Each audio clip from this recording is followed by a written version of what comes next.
Have you ever said the words, "God, I trust you," while your hands were still, gripping everything tightly? You say it in prayer.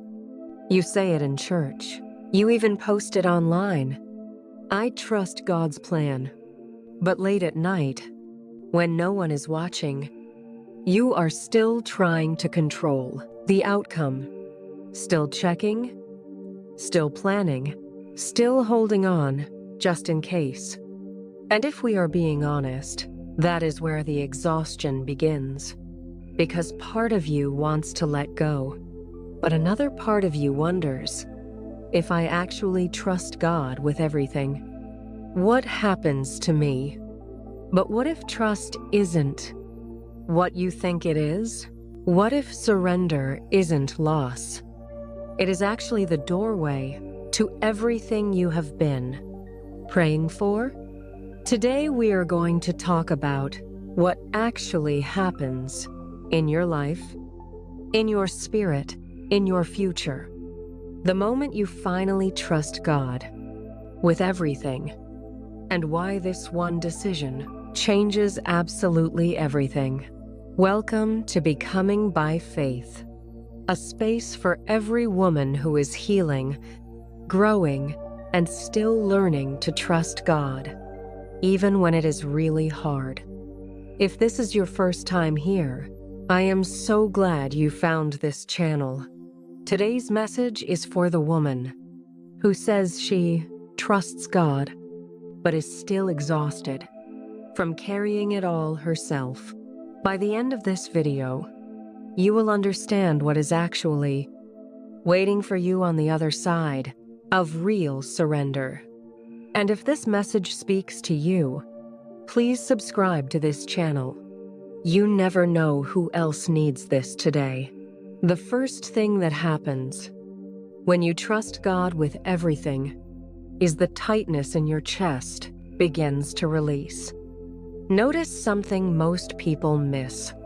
Anxiety is often just trust in the wrong place. 1 Peter 5-7 says, "Cast all your anxiety on him, because he cares for you." Notice that word, cast. Not manage, not minimize, cast. This is not God asking you to stop caring about your life. It is not pretending everything is fine. It is releasing the weight you were never designed to carry. When you finally let go, your shoulders drop, your breathing slows, your mind stops racing. At 3 in the morning, this is not weakness. It is the first sign that trust is actually working. This is where it gets interesting. While you were holding on tightly, trying to fix everything yourself, you were actually blocking what God wanted to do. Exodus 14:14 says, "The Lord will fight for you. You need only to be still."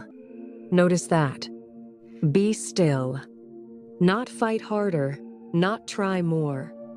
Be still, like Hagar in the wilderness, who stopped striving and finally saw the well that was there all along.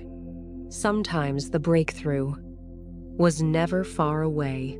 You just could not see it because your hands were too busy trying to build it yourself. When you trust God with everything, He starts moving the things that were stuck. The moment you stop trying to move them yourself, this is one of the hardest shifts and one of the most freeing. Before real trust, your peace depends on results. Did the prayer get answered? Did the relationship work out? Did the plan succeed?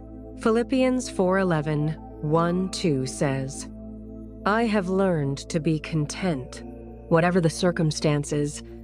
Notice that. Whatever. Not just when things go well. Whatever. This is what Esther carried when she said, "If I perish, I perish. She trusted God with the outcome before she even knew what it would be. When you trust God with everything, your identity stops rising and falling. With every circumstance, you become someone who is steady, regardless. A mind full of control has no room for guidance. But when you finally release your grip on the outcome, something shifts in your spirit. Isaiah 30:21 says, "Your ears will hear a voice behind you saying, 'This is the way, walk in it.'" Notice that. Behind you.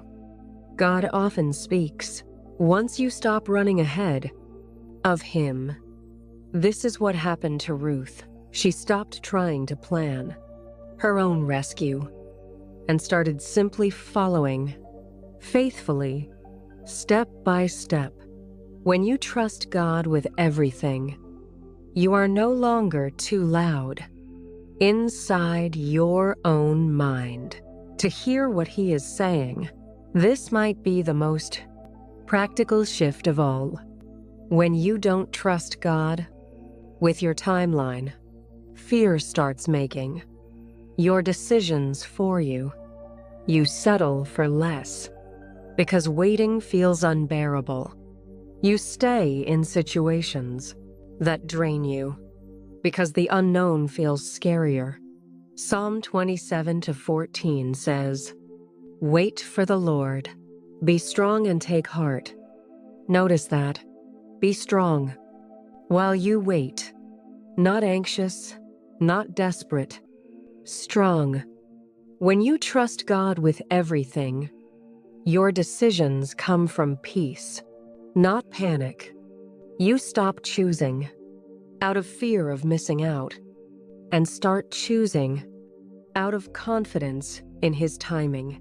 There is a kind of faith that can only be built through actual surrender, not faith that says it trusts God when everything is going well.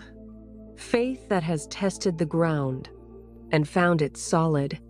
Job 13:15 says, "Though He slay me, yet will I hope in Him." Notice that, even in loss, still hope.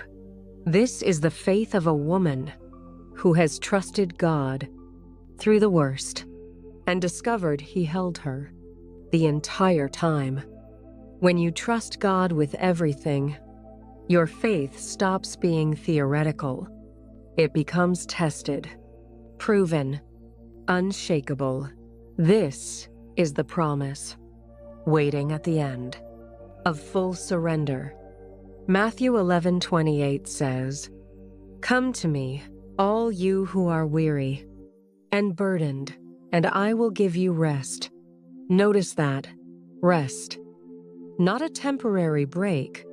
Rest. This is what Mary experienced when she said, "Let it be." She didn't understand everything. She simply trusted and found peace in the not knowing. When you trust God with everything, you finally stop performing, fixing, gripping, controlling. You finally just rest. And that rest is where you were always meant to live. So now the question becomes, how do you actually start trusting God with everything? Step 1. Name what you are still gripping. Be honest with yourself. What are you still trying to control? You cannot release what you will not name. Step 2. Practice surrender. In small moments first. You don't have to trust God with everything all at once. Start with today. Start with this decision. Trust grows through practice, not perfection. Step 3. Remind yourself daily that His timing has never failed. Lamentations 3:22-3 says, His mercies are new every morning.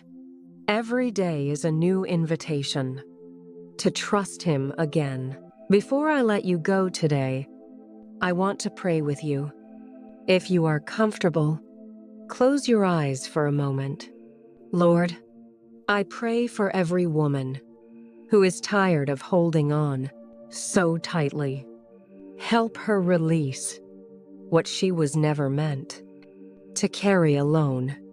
Help her trust you, not just with her words, but with her whole heart. Replace her fear with peace. Replace her grip with rest. Remind her that surrender is not loss. It is the doorway to everything you have planned. And remind her every single day that she is chosen, she is loved, and she is becoming. In Jesus' name, Amen. If this message spoke to your heart today, please share it with someone who needs it. If this resonated with you, type these words in the comments.